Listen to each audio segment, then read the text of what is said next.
नमस्कार। एनआरपीएस क्लासेस में आप सभी का स्वागत है। तो अपन पढ़ रहे थे प्रश्नावली नंबर 9.1 जिसमें अपन ने 10 क्वेश्चन कर लिए थे। अब देखिए इसमें क्वेश्चन नंबर 11। अक्ष अक्ष पर वह बिंदु ज्ञात कीजिए जो बिंदुओं -2, -5 और 2, -3 से समान दूरी पर स्थित है। ये कह रहा है कि भाई कोई बिंदु है जो कहाँ पे स्थित है, अक्ष अक्ष पे स्थित है, ठीक है। और वह बिंदुओं -2, -5 और 2, -3 से समान दूरी पर स्थित है। तो देखिए इसके कहने का मतलब क्या है। इसके कहने का मतलब ये है कि भाई मान लेते हैं ये क्या है, अक्ष अक्ष क्या है, अक्ष अक्ष, और अक्ष अक्ष पर y बराबर क्या होता है 0, ठीक है। इस पे मान लेते हैं कोई बिंदु P है यहाँ पे, ठीक है। ये यहाँ पे कोई बिंदु है और यहाँ पे कोई बिंदु है। मान लेते हैं यहाँ पे बिंदु A है जिसके निर्देशांक -2, -5 है, और यहाँ पे B है जिसके निर्देशांक 2, -3 अपने को दे रखे हैं, ठीक है। ये बोल रहा है कि भी P से A की दूरी और P से B की दूरी दोनों क्या है, समान। मान लेते हैं अगर ये 5 इकाई है तो ये भी कितनी है, 5 इकाई। अगर ये 8 इकाई है तो इधर वाली भी कितनी है, 8 इकाई। ये बोल रहा है क्वेश्चन में, ठीक है। तो अपने को ये बताने हैं कि भाई ये P है, इसके निर्देशांक क्या होंगे। तो देखो ये y अक्ष अक्ष पर स्थित है, तो अक्ष अक्ष पे y बराबर क्या होता है 0। इसका मतलब y का मान तो पता चल गया अपने को, क्या आएगा 0, लेकिन अक्ष का मान अपने को पता नहीं है। तो अपन मान लेंगे कि इसका जो अक्ष का मान क्या है, अक्ष ही है, ठीक है। तो अपन लिखेंगे माना बिंदु P जिसके निर्देशांक अक्ष कोमा 0 अपन ने मान लिए हैं। माना बिंदु P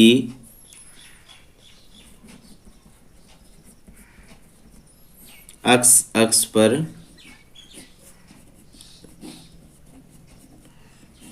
स्थित है,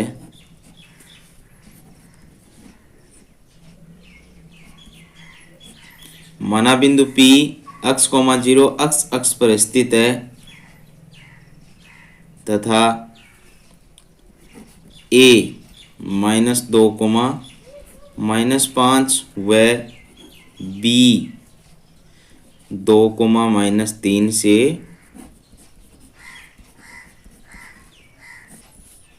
समान दूरी पर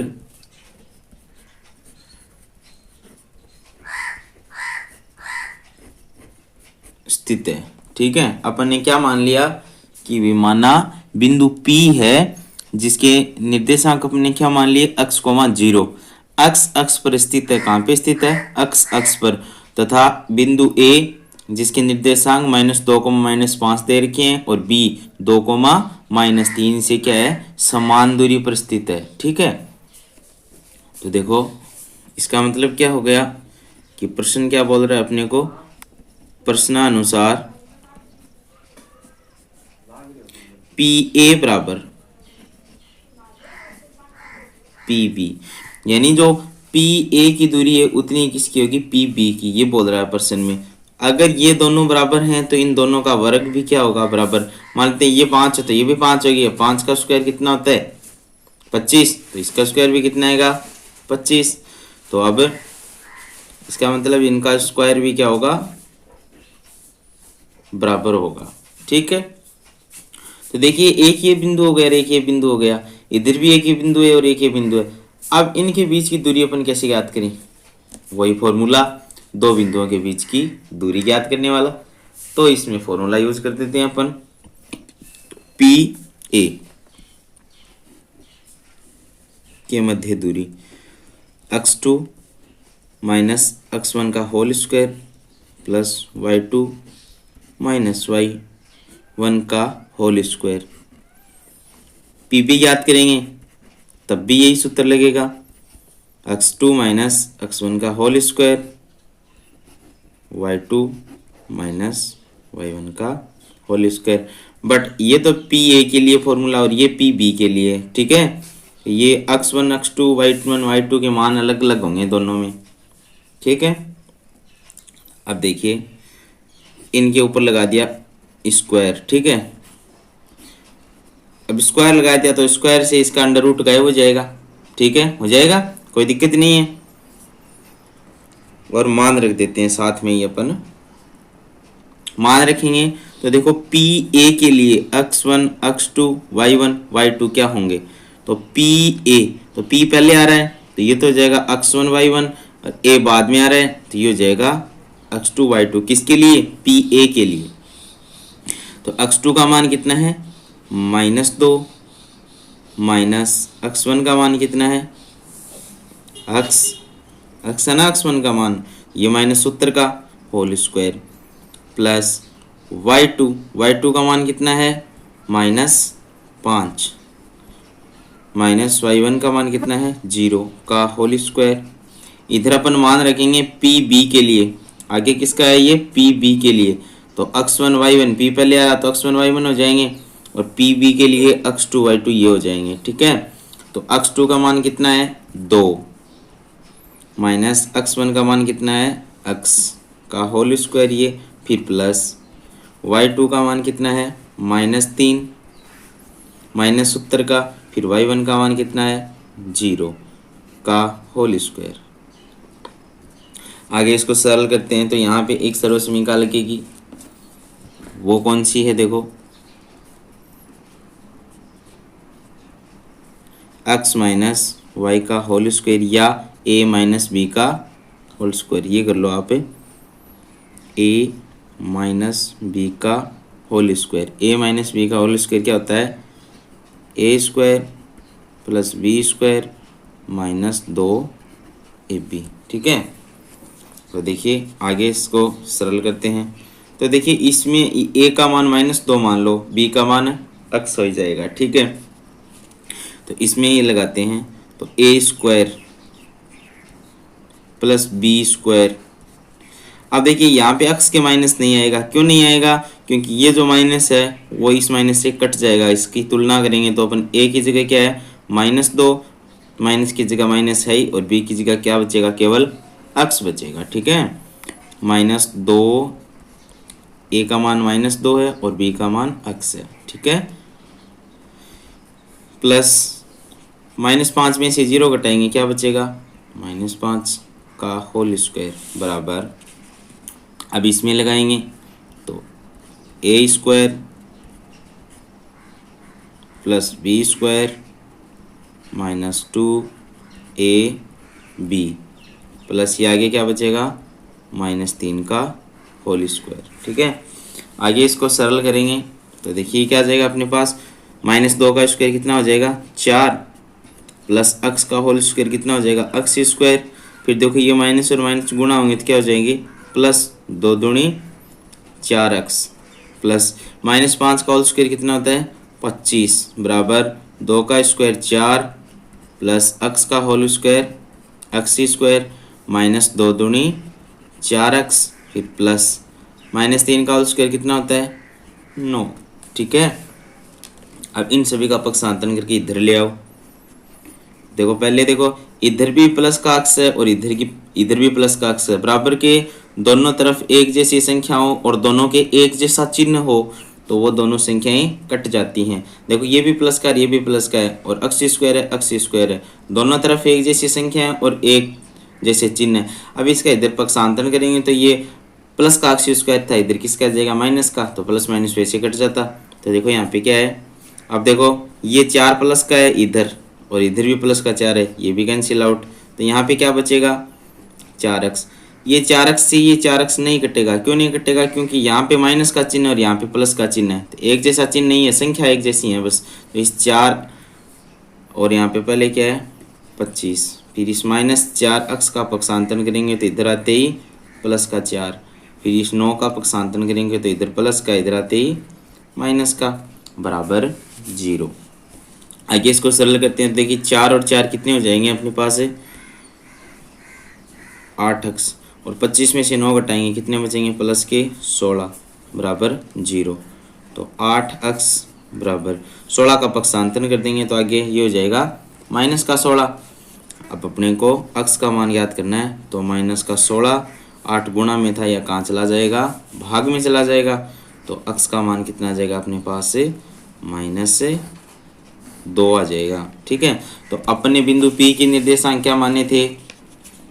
P के निर्देश x, 0 माने थे, क्यों y अक्ष पर था तो y का मान तो पहले ही पता, x अक्ष पे था तो y का मान पहले ही पता चल गया कितना है 0। तो अब अपन नीचे लिख देंगे अतः बिंदु P के निर्देशांक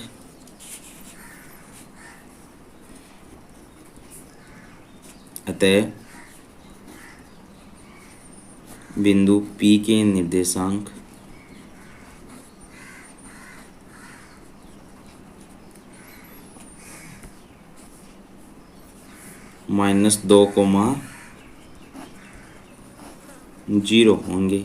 ठीक है, और ये A और B दोनों से क्या होगा? समदूरस्थ, समान दूरी पर स्थित होगा। तो ये आ गए अपने पास किसके निर्देशांक आ गए? P के निर्देशांक आ गए। y का मान पहले ही पता था क्योंकि ये अक्ष पे था, और अक्ष का मान अपन ने ज्ञात कर लिया, कितना आया? -2। अब देखिए नेक्स्ट क्वेश्चन, देखिए एक बार आप इसको पुनः देख लीजिए।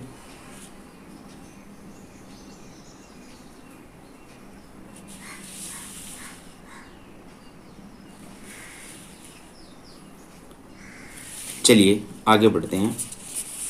नेक्स्ट जो क्वेश्चन है वो क्या है अपना? Question number 12।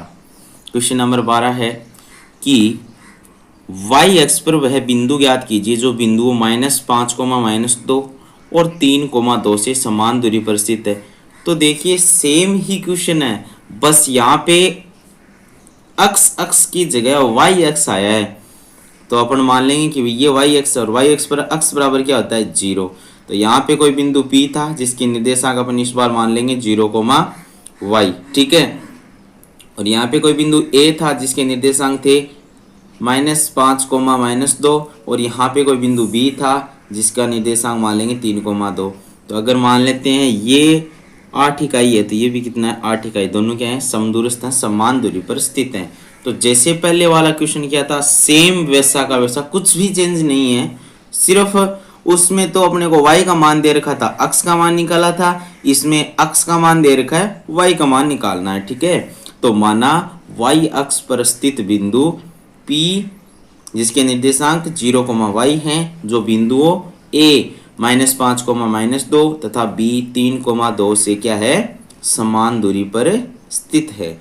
y अक्ष पर कोई बिंदु P है जिसके निर्देशांक 0, y हैं, जो बिंदुओं A और B से क्या है? समान दूरी पर। समान दूरी पर तो P A बराबर क्या हो जाएंगे? PP। और अगर ये दोनों बराबर हैं तो इनका वर्ग भी क्या होगा? बराबर। तो ये अपन दो बिंदुओं के बीच की दूरी ज्ञात करने का फॉर्मूला लगा दिया। ठीक है, अब इनके ऊपर स्क्वायर किया था तो इनके ऊपर भी स्क्वायर लगा दिया। अब स्क्वायर से इनका अंडर रूट हट जाएगा। ठीक है, आगे बढ़ते हैं। देखिए PA के लिए x2, x1, y2, y1 क्या क्या है? ये है PA। तो P पहले आ रहा तो ये तो हो जाएंगे x1, y1, और A बाद में आ रहा है तो ये हो जाएंगे x2, y2। ठीक है, तो x2 का मान कितना? -5। फिर x1 का मान कितना है? 0। तो ये लिख दिया 0, और ऊपर लगा था स्क्वायर, फिर प्लस y2 का मान कितना है अपने पास? -2। तो ये आ गया -2, फिर ये सूत्र का माइनस। y1 का मान कितना है? y, तो ये लिख दिया y, ऊपर इसका ये आ गया स्क्वायर। ये जो स्क्वायर था इससे ये अंडर रूट कट गया। फिर बात करते हैं PB के लिए। तो ये PB है, तो P पहले आ रहा तो ये तो जाएंगे x1, y1, और B बाद में आ रहा है तो ये हो जाएंगे x2, y2। ठीक है, तो देखिए x2 PB के लिए x2 कितना है? 3, तो ये आ गया 3। फिर ये सूत्र का माइनस आ गया। x1 का मान कितना है? 0, तो ये 0 आ गया का होल स्क्वायर, फिर प्लस y2 का मान कितना है अपने पास? 2, तो ये आ गया 2, फिर सूत्र का माइनस, फिर y1 का मान कितना है? y, फिर ये होल स्क्वायर। इस स्क्वायर से ये अंडर रूट कैंसिल आउट। आगे इसको सरल कर देंगे अपन। तो देखिए माइनस के 5 में से 0 घटाएंगे, क्या जाएगा? 5 का होल स्क्वायर, प्लस बाकी सारा वैसा का वैसा। इस 3 में से 0 घटाया 3 आ गया, बाकी ये सेम ब्रैकेट, ये भी सेम लिख दिया। आप देखिए इसमें भी वो फॉर्मूला यूज कर देते हैं अपन, कौन सा? a माइनस बी का होल स्क्वायर बराबर a square plus B square minus 2ab। ठीक है, तो देखो ये फॉर्मूला यूज करेंगे। तो देखो -5 का होल स्क्वायर कितना होता है? 25। ठीक है, अब देखो इस ब्रैकेट में अपन फॉर्मूला यूज करेंगे।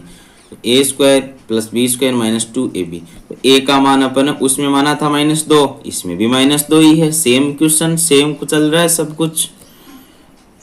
तो देखो ए स्क्वायर यानी -2 का स्क्वायर, फिर प्लस ये प्लस आ गया, बी स्क्वायर, बी की जगह क्या है वाई, तो ये आ गया वाई स्क्वायर, फिर ये माइनस, ये दो, ठीक है, ये फॉर्मूले के हैं -2, तो ये -2 गुणा ए का मान क्या है -2, ये -2 आ गया, गुणा बी का मान कितना है वाई, तो ये वाई आ गया, फिर ये बराबर 3 का स्क्वायर कितना आ गया 9। फिर देखो इसमें भी a माइनस बी का होल स्क्वायर, तो सबसे पहले ए स्क्वायर, तो ए का मान 2, तो 2 का स्क्वायर, फिर प्लस का चिन्ह, ये प्लस का चिन्ह आ गया, फिर बी स्क्वायर, बी की जगह क्या है वाई, ये आ गया वाई स्क्वायर, फिर माइनस, ये माइनस, फिर 2, फिर ए का मान क्या है 2, फिर बी का मान क्या है वाई, तो ये वाई आ गया। ठीक है, आगे सरल करते हैं इसको। तो ये 25 आ गया, माइनस का 2 स्क्वायर कितना होता है 4, फिर y का होल स्क्वायर क्या होता है वाई स्क्वायर, फिर ये देखो माइनस और माइनस गुणा होंगे तो प्लस, 2 दूनी 4y बराबर 9 का 9, 2 का स्क्वायर कितना हो जाएगा 4, y का होल स्क्वायर कितना हो जाएगा वाई स्क्वायर, माइनस 2 दूनी 4y, तो यह आ जाएगा 2 दूनी 4y। आगे इसको सरल करते हैं। तो देखो मैंने बताया था कि बराबर के चिन्ह के दोनों तरफ एक जैसी संख्या हो और उनके चिन्ह भी एक जैसा हो तो वो कट जाती हैं। तो देखिए ये वाई स्क्वायर था, इधर भी वाई स्क्वायर, ये प्लस का था, ये भी प्लस का है, तो दोनों कैंसिल आउट।